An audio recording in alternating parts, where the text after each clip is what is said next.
Hi everyone, here's the Book Chemist once again. Today I'm reviewing 2666 by Roberto Bolano, a novel I've been meaning to read for a very long time, one you guys have been recommending since forever, and a novel that for a very long time I was too scared to approach.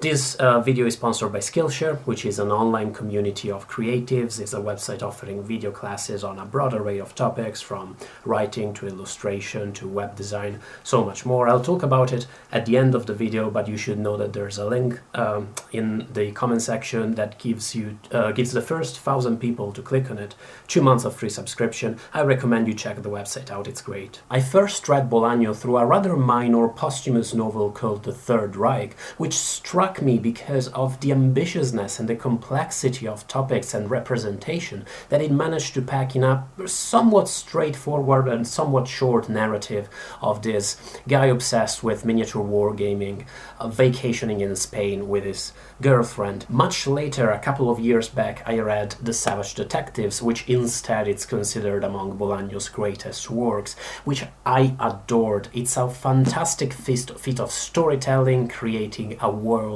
where poetry and literature somehow are the central pantheon that so many characters share, a world where it's somewhat believable that poetry occupies the place. It's a common cultural phenomenon, just as, say, pop culture or movies are in our world that we share, and a choral novel, if ever there was one. That's a pretty inflation term, but Savage Detectives is as choral as they get. I've known about 2666, which, by the way, I have no idea how you're supposed to pronounce it. Is it 2666? I'm probably going to call it 2 for the sake of simplicity, but you know what I'm talking about. I've known about it for a very long time. In academia, in European academia, definitely Italian academia, it's among the hottest novels of the last couple of decades. I would say that Bolano has possibly become either the new Wallace, or he is up there with Wallace in terms of being the writer everybody, every student, every scholar wants to study from all sorts of different perspectives. I knew of the novel reputation, but as mentioned at the beginning, I've always been a bit scared of it, mostly because, well, of its complexity. I knew it was going to be quite a challenge, but also because of its subject matter. 2666 deals extensively with a series of killings in a fictional Mexican town in North Mexico called Santa Teresa, but these passages are inspired by real-life events, by real serial killers in Ciudad Juarez in Mexico. And I guess addressing my fear is a good place to start for my review. I was expecting 266 to be a disturbing and extremely dark experience, and by all means it was. It was likely the most exhausting novel I've read in a long time, but I don't think I had any reason to be afraid of its treatment of these crimes. The novel is split in 5 parts, and I'll talk about it more in a second. Part 4, the part about the crimes, is among the longest. It's one of the longest parts in the book and deals extensively with these crimes and depicts the victim's state when they are found by the police and by passers-by, by people in Santa Teresa, in very graphic terms. But while Bolano is very explicit in describing the state of these victims, the way these killings are perpetrated, he does not turn these occurrences, these happenings, into any form of pornography. I guess what I was expecting was the gratuitous and exaggerated violence of Bret Easton Ellis, of a novel like American Psycho. 2666 instead makes a point of showing these horrors and of tackling these horrific happenings, but never exploits them in any way. And if the novel is disturbing and it's graphic, it's only because that's part of its message, it's part of what it's talking about. 2666 as a whole tackles some of the greatest horrors in recent history and in life in general, in the way humans interact with one another, in a way that's very courageous and very straightforward. And it is disturbing, but in a very enlightening and stimulating and not gratuitous way. In fact, there's a beautiful passage toward the end of part 2, where the novel acknowledges that certain ambitious, certain long, complicated, flawed works by some great masters of literature focus specifically on that, focus specifically on the horror of the world and of existence. And in the passage, we have this character talk to a pharmacist who's a bit of a bookworm, but who prefers the minor works of canonical writers. Say he prefers Bartleby to Moby Dick and the Metamorphosis to The Castle, or The Process actually by Kafka. And this character reflects that now even bookish pharmacists are afraid to take on the great, imperfect, torrential works, books that blaze paths into the unknown. They choose the perfect exercises of the great masters. Or what amounts to the same thing, they want to watch the great masters spar, but they have no interest in real combat. When the great masters struggle against that something that terrifies us all, that something that cows us and spurs us on, amid blood and mortal wounds and stench. Choose 666, you can say what you want about the novel, but it is definitely a novel that wants to fight that something that spurs us on, that wants to fight that great, horrible mystery at the heart of creation, the mystery of why, well, the world is so flawed, why the world is such a machine for suffering. In fact, the 5 parts, I believe, can be read almost as a sort of Dantesque descent into the novel's own hell. The first part, the part about the critics, is easily the most enjoyable, or at least the most pleasant, and it revolves around a few characters, a few critics of this fictional writer called Benno von Arcimboldi, who investigate the identity of this mysterious writer. Nobody quite knows who he is. He doesn't release interviews. Nobody knows what he looks like. He is a bit of a Thomas Pynchon figure, and they try their best to locate him to no avail, while at the same time coping with the feelings that emerge between them. And this passage, this part deals with the perplexity of these critics as they face their career, as they face their life, their disappointments in love and in personal relationships. But these characters' problems and difficulties are still the relatively minor, understandable, relatable problems of characters in a straightforward literary fiction novel. If the part about the critics was a novel in itself, you wouldn't hesitate to gift it to your dad or your mom for their birthday, if you know what I mean. With part 2, we have a character dealing with, well, madness, for lack of a better term. In part 3, we deal with the situation in Mexico, and with a journalist investigating the corruption and the underbelly of life in this fictional town in Santa Teresa. Part 4 is about the killings, and part 5 is about the horror of the 20th century, of history, of World War II, of what followed, of poverty, of conflict, of murder on a scale unimaginable.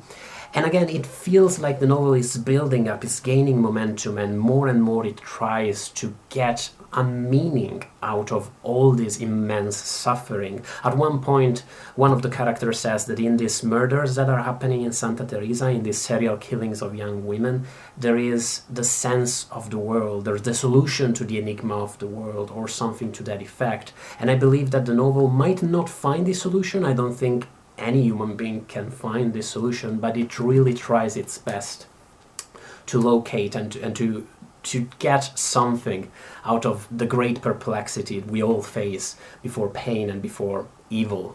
I understand that so far this review probably sounds rambling and blubbering, but in my defense, I do believe that 2666 is in many ways a rambling novel. Especially as we progress through it, there's a definite sense of entropy going on, and if at first, in the part about the critics, the first part, we have a pretty straightforward narrative of these characters' lives, we can follow the thread of their relationships and their events pretty clearly. The more we progress and the more the characters accumulate and the list of characters grow, the more we inevitably lose sight of them, and it all becomes a tangled mass where solutions are either enigmatic or are not there at all.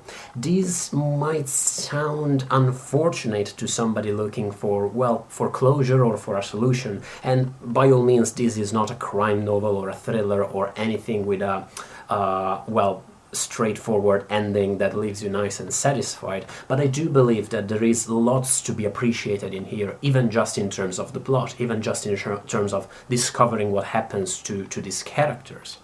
An incredible thing, an incredible feat that 2666 pulls off is that every part that you read tells you something more about the previous one. In fact, the novel resembles nothing so much as those Escher staircases where the more you follow it, the clearer the picture you have in your mind becomes, while at the same time your confusion also grows. But I do believe that to understand the full structure of 2666 and to understand the full implications of the events you've read, to get a clearer picture of this character's life, you need to have the full 5 parts clear in your head, just in a similar way as the final passages of The Savage Detectives cast everything you've read before under a different light.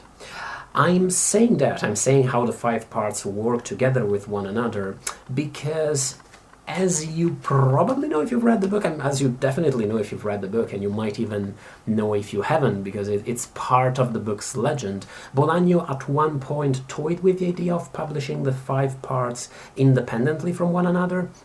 He wrote this book at the end of his life, once he knew he had only a short period left to live, and he thought his kids might benefit, even economically, from it more if he published the 5 parts independently.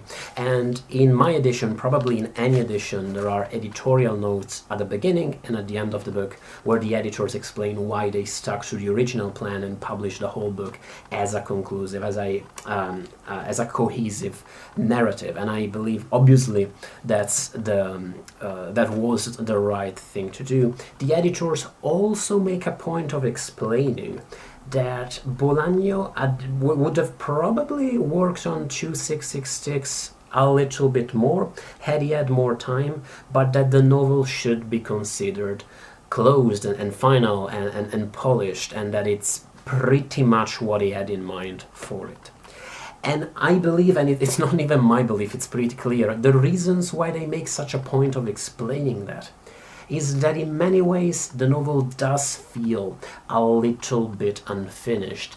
I did have the very strong sense, as I was reading it throughout the entire reading, that some of these reflections, some of these passages weren't just sprawling for the sake of it, because that made sense considering what the author, what the text wanted to convey, but again, they were simply unpolished. There simply was more work was required in a few places here and there that was never really done. This is a very dangerous game to play because, as every high school literature student knows, the last thing you should do when reading a book is trying to second guess what the author wanted to do when he wrote it, and it's especially difficult to assess how accomplished a novel is supposed to be regarded when it's a sprawling narrative such as this one.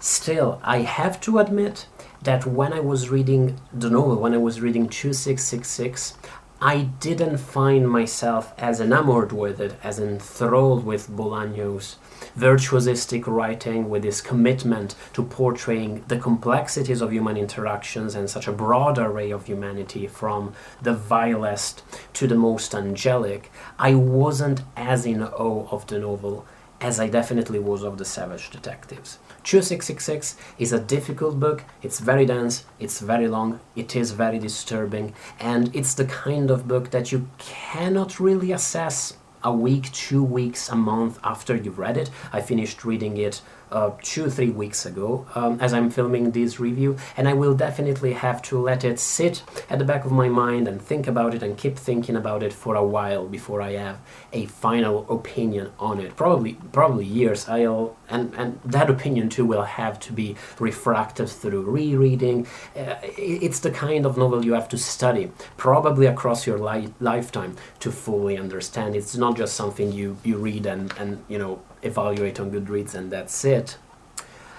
But that said, with that in mind, for all that this is going to make me sound like the most middle-brow reader ever, I do believe that I prefer the Savage Detectives, that I consider this a more, well, a better polish. That sounds awful because obviously Bolano would have polished 26662 too had he lived.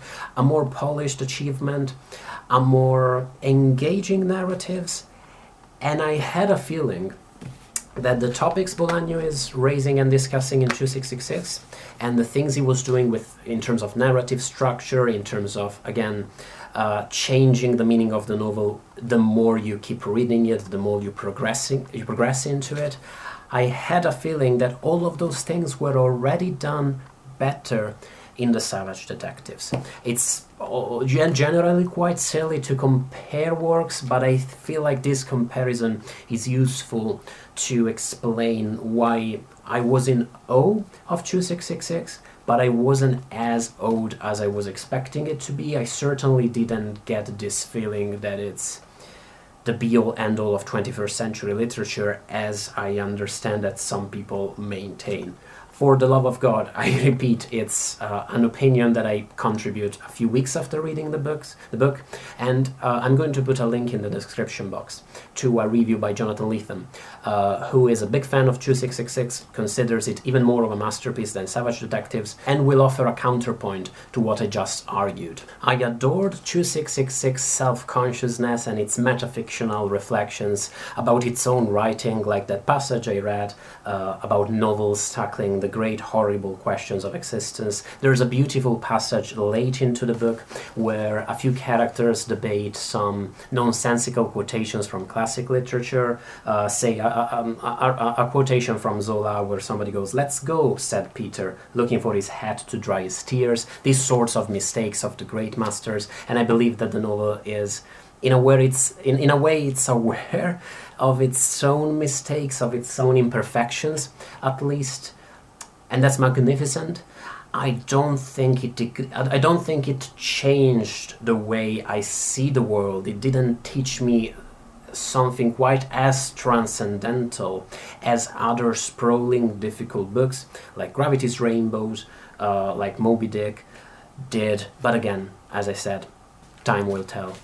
I'm very curious to discuss 2666, 2666, whatever, with you in the description, in the comment section, because I know that the novel has so many passionate fans, and I want to see, and I want you to tell me why you consider it such a masterpiece and why you're so in awe of it.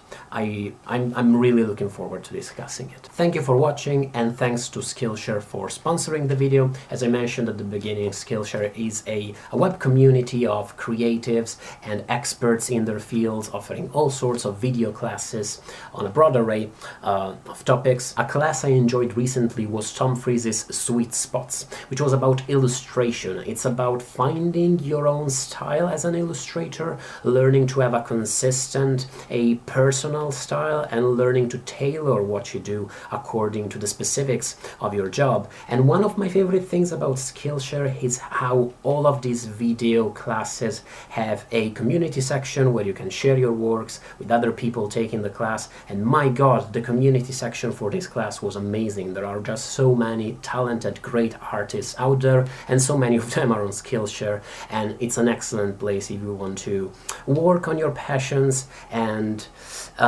develop as an artist, as a creator, as whatever you consider yourself to be. Again, there's that link in the comment section to give you 2 months of free subscription. Even beyond those 2 months, Skillshare is pretty cheap. An annual subscription is less than $12 a month. Thank you again for watching the review, and bye.